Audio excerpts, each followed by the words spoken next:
ఖచ్చితంగా ఖండితంగా మాట్లాడుతున్నారు. ఈ ప్రభుత్వం మమ్మల్ని మోసం చేసి వచ్చింది. రేవంత్ రెడ్డి కాంగ్రెస్ పార్టీ అరిచేతిలో వైకుంఠం చూపెట్టి 6 గ్యారంటీలు 100 రోజులోని అడ్డమైన మాటలు చెప్పి 420 హామీలిచ్చి గద్దెనెక్కిండ్రు అనే మాట ఒక్కరు కాదు, రాష్ట్రంలోని ప్రతి ఒక్కరూ మాట్లాడుతున్నారు. సరే, భాష కొన్ని సందర్భాల్లో కొంతమందికి కడుపు మండి పంట ఎండి గట్టిగా వచ్చిండొచ్చు. అక్కడక్కడ ముఖ్యమంత్రి గారికి ఇట్లా మాట్లాడితేనే అర్థమవుతుందని చెప్పి కూడా, ఎందుకంటే ఆయన బజారు భాష మాట్లాడుతున్నాడు కాబట్టి అదే భాషలో మాట్లాడితేనే ఆయనకు అర్థమవుతుందని చెప్పి కొంతమంది గట్టిగా మాట్లాడుతుండొచ్చు. కానీ నేను ఇవాళ రాహుల్ గాంధీ గారు అయితే తెల్లారు లేస్తే ఒక రాజ్యాంగం పుస్తకాన్ని పట్టుకొని ఆయన ఏదో రాజ్యాంగ రక్షకుడిలాగా మొహబ్బత్ కి దుకాన్ అని ఏదైతే పెద్ద పెద్ద మాటలు చెప్తా ఉంటారో ఆయనను అడుగుతా ఉన్నా, ఇదేనా మీరు చెప్పిన ఇందిరమ్మ రాజ్యం? ఇదేనా మీరు చెప్పిన మొహబ్బత్ కి దుకాన్? జనం తిడితే, జనం ఆక్రోశిస్తే, జనం గట్టిగా మాట్లాడితే జర్నలిస్టులను జైల్లో పెడతారా? జనం గట్టిగా మిమ్మల్ని నిరసిస్తే, జనం గట్టిగా మీ మీద గొంతు విప్పితే దాన్ని చూపెట్టిన పాపానికి ఇవాళ జర్నలిస్టులను జైలుకు పంపుతారా? ఒకరు ఇద్దరు కాదు, ఇప్పటికీ రేవంత్ రెడ్డి గారి ప్రభుత్వం వచ్చిన తర్వాత ఈ రాష్ట్రంలో ఒకరిద్దరు కాదు, సిద్దిరెడ్డి శ్రీనివాసరెడ్డి, గౌతమ్ పోతగోని, ఆకుల శ్రీనివాసరెడ్డి, శంకర్ గౌడ్, యారా రంజిత్ రెడ్డి, రాజ్ కుమార్ నాయక్, సరితా యాదవ్, విజయారెడ్డి, రేవతి, తన్వి యాదవ్, శివారెడ్డి. అయితే వీళ్ల మీద దాడులన్నా జరిగినాయి లేదా వీళ్ళందరినీ కూడా జైలుకి పంపించారు.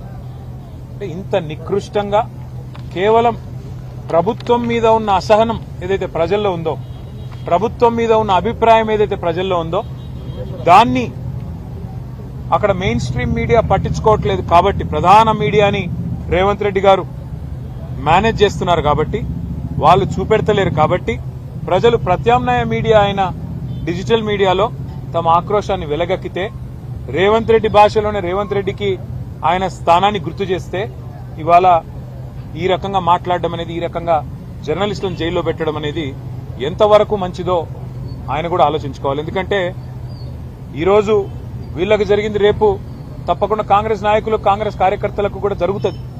ఎందుకంటే ఇవాళ మీరు కొత్త కొత్త తరహా విధానాలు పరిచయం చేస్తా ఉన్నారు. మీరే చెప్పారు 6 గ్యారంటీలతో పాటు 7వ గ్యారంటీ ప్రజాస్వామ్యం, ఇది ప్రజాపాలన, ఎవరైనా మాట్లాడొచ్చు, ఎవరైనా నిరసన చెప్పొచ్చు అని పెద్ద పెద్ద మాటలు చెప్పిందే రేవంత్ రెడ్డి గారు. కానీ ఈరోజు ప్రజలు గొంతు విప్పితే తట్టుకోలేకపోతా ఉన్నారు, కనీసం వాళ్ళ ఆవేదనని అర్థం చేసుకునే ప్రయత్నం కూడా చేసుకోలేకపోతా ఉన్నారు. నేను ఇంకొక మాట కూడా అడుగుతా ఉన్నా రేవంత్ రెడ్డి గారు, మీరేమో ఏదో మీ భార్య పిల్లల్ని ఎవరో దూషించారు అని చెప్పి ఆక్రోశిస్తున్నారు అసెంబ్లీలో, మరి మిగతా వారి కుటుంబాలు లేవా? వేరే నాయకులకు కానీ మీరు దూషించినప్పుడు, మీరు అడ్డగోలుగా మాట్లాడినప్పుడు, మీరు మా పిల్లలతో సహా, మైనర్ పిల్లలతో సహా అందరి మీద నీచాతి నీచంగా మాట్లాడినప్పుడు, అసభ్యంగా అక్రమ సంబంధాలు అంటగట్టినప్పుడు, నికృష్టంగా మాట్లాడినప్పుడు ఆ రోజు మాకు కుటుంబాలుంటాయనే సోయి లేదా? ఈ రకంగా నువ్వు మాట్లాడితేనేమో మంచిది, ఇంకొకరు మాట్లాడితే మంచిది కాదా? అందుకే నేను రేవంత్ రెడ్డికి చెప్పేది, ఇకనైనా బుద్ధి తెచ్చుకో, ఇకనైనా సిగ్గు తెచ్చుకో. ఇప్పుడే మేము ఇద్దరు జర్నలిస్టులను కూడా కలిసినాం. పెద్దలు శ్రీమతి సబితా ఇంద్రారెడ్డి గారు, పెద్దలు శ్రీమతి సునీత లక్ష్మారెడ్డి గారు, అదేవిధంగా గౌరవ ఎమ్మెల్సీలు నవీన్ కుమార్ రెడ్డి గారు, డాక్టర్ శ్రవణ్ దాసోజ్ గారు, అదేవిధంగా మా నాయకులందరం మరి ఈరోజు వారికి సంఘీభావం చెప్పడానికి, వారికి ధైర్యం చెప్పడానికి, మీరు జనం ఆవేదనని ప్రజల ముందు ఆవిష్కరిస్తే, రాష్ట్రం ముందు ఆవిష్కరిస్తే మీ మీద అక్రమ కేసు పెట్టారు తప్ప మీరు చేసిన తప్పేమీ లేదు అని వారికి ధైర్యం చెప్పడానికి వారి కుటుంబ సభ్యులను కూడా కలిసినాం. వారికి ధైర్యం చెప్పాం. తప్పకుండా వారి తరపున న్యాయ పోరాటం చేస్తాం. ఇందులో వెనక్కి తగ్గే ప్రశ్నే లేదు. నువ్వు జైల్లో పెడతాను అంటే భయపడడానికి ఎవడు కూడా ఇక్కడ ఊరికనే ఆకాశంలోంచి ఢిల్లీ నుంచి పేమెంట్ కోటాలో ముఖ్యమంత్రి పదవి తెచ్చుకున్నాడు ఎవడు లేడు. మేమందరం జనం నుంచి వచ్చిన వాళ్ళం, ఉద్యమాల్లోంచి వచ్చిన వాళ్ళం, ఎవరికి కూడా భయపడేటోళ్ళం కాదు. జైళ్లకి, కేసులకి, బెదిరింపులకి, నీ ఊకదంపుడు ఉపన్యాసాలకి భయపడేటోడు ఎవడు కూడా లేడు. పెట్టుకో, ఏం కేసులు పెట్టుకుంటావో పెట్టుకో, ఏం చేసుకుంటావో చేసుకో. కానీ ఒకటి మాత్రం పక్కా, రేవంత్ రెడ్డి గారు రేపు ఇదే శాస్తి నీకు కూడా జరుగుతుంది. నిన్ను ఈరోజు నీకు వంతపాడుతున్న వాళ్ళకు కూడా తప్పకుండా జరుగుతుంది. నేను జర్నలిస్టు సోదరులను కూడా అడుగుతా ఉన్నా, సోదరిమణులను కూడా అడుగుతా ఉన్నా. ఇవాళ వాళ్లకు జరిగింది రేపు మీకు కూడా జరగవచ్చు. కేవలం వాళ్ళ తప్పేంది? ఈరోజు జనం తిడుతుంటే, జనం ఆక్రోశిస్తుంటే వారికి ఒక ప్లాట్ఫామ్ ఇవ్వడమే తప్ప, వారి వేదనను రాష్ట్రం ముందు ఆవిష్కరించడం తప్ప, సమాజం ముందు బయట పెట్టడం తప్ప ఏం చేశారండి? తప్పు వాళ్ళకి జైల్లో పెట్టాల్సినంత తప్ప ఏం జరిగింది? అందుకే నేను అనేది, ముఖ్యమంత్రి గారు కుటుంబాలు అందరికీ ఉంటాయి.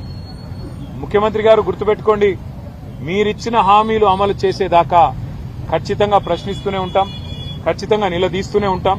ఖచ్చితంగా ఫోర్త్ ఎస్టేట్ అయిన మన జర్నలిస్ట్ సోదరులు కూడా, పత్రికా ప్రపంచం, డిజిటల్ మీడియా ప్రపంచం కూడా మిమ్మల్ని, మీ ప్రభుత్వాన్ని మీరిచ్చిన వాగ్దానాలు అమలు చేసేదాకా ప్రజలు నిలదీస్తూనే ఉంటారు. మరి పత్రికలు కూడా నిలదీస్తూనే ఉంటాయి, జర్నలిస్టులు కూడా ప్రశ్నిస్తూనే ఉంటారని చెప్పి కూడా వారికి గుర్తు చేస్తూ, ఇవాళ ఈ రాష్ట్రం కాంగ్రెస్ ప్రభుత్వం వచ్చిన తర్వాత అన్ని రంగాల్లో విఫలమైందన్న మాట నిన్న ముఖ్యమంత్రి గారు స్వయంగా ఒప్పుకున్నారు. నిన్న స్టేషన్ కన్పూర్ పోయారు ముఖ్యమంత్రి గారు. అక్కడ చెప్తున్నాడు 71,000 కోట్ల ఆదాయం తగ్గింది అని చెప్తున్నాడు. ఎవరి వల్ల తగ్గింది? ఎవరి అనాలోచిత, ఎవరి నెగటివ్ పాలిటిక్స్ వల్ల, నెగటివ్ పాలసీస్ వల్ల, నెగటివ్ ధోరణి వల్ల తగ్గింది? చెప్పండి మీరు. ఒకవైపు మీరే చెప్తున్నారు అంతా దివ్యంగా ఉందని చెప్తారు, మా ప్రభుత్వం వచ్చినాక పెట్టుబడులు ఇబ్బడి ముబ్బడికి వస్తున్నాయని చెప్తున్నారు.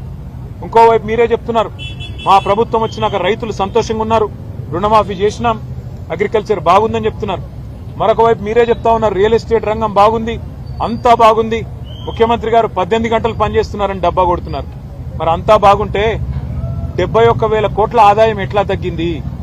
అంతా బాగుంటే తెలంగాణ తిరోగమనం వైపు ఎందుకు ప్రయాణం చేస్తున్నది? తిరోగమనం వైపు ఎందుకు పయనిస్తున్నది?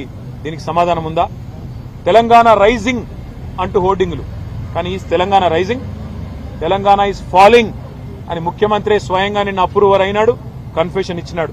అవును, తెలంగాణను నీ పరిపాలనలో ఒక పిచ్చోడి చేతిలాగా రాయిలాగా మార్చినావు. పిచ్చోడి చేతిలో రాయి ఎట్లయితుందో ఇలా ఈ రాష్ట్రం ఒక పిచ్చోడైన రేవంత్ రెడ్డి చేతిలో, ఆయన విధానాల వల్ల, ఆయన నెగటివ్ పాలసీల వల్ల ఈరోజు ఒక్క వర్గం కూడా ప్రజలు సంతోషంగా లేని పరిస్థితి వచ్చింది. మరి అదే ఆక్రోశాన్ని ప్రజలు వ్యక్తం చేస్తుంటే జర్నలిస్టులను జైల్లో పెడతానని చెప్పి ఇవాళ ఏదైతే నియంతృత్వ పోకడలు పోతున్నాడో రేవంత్ రెడ్డి గారు, తప్పకుండా దీనికి తగిన సమాధానం కాలం చెప్తుంది. మేము ఇవాళ తీవ్రంగా ఈ అరెస్టును, ఈ వేధింపులను ఖండిస్తూ మా పార్టీ తరఫున మరి అందరం కూడా వారికి ధైర్యం చెప్పడానికి వచ్చాం. ఈ రోజు గుర్తుపెట్టుకోండి, మళ్ళీ జర్నలిస్ట్ సోదరులకు నేను చెప్తా ఉన్నా, ఈ రోజు ఒక ఇద్దరికి జరిగింది, రేవతి గారికి, తన్వి యాదవ్ గారికి. రేపు మీకు కూడా జరగవచ్చు, రేపు ఇంకొకరికి జరగవచ్చు. వాళ్ళకి జరిగిందిలే మనకేమి అని నిర్లిప్తంగా ఉంటే, ఉదాసీనంగా ఉంటే రేపు మీ మీద కూడా పడతారు, మిమ్మల్ని కూడా లోపల పెడతారు.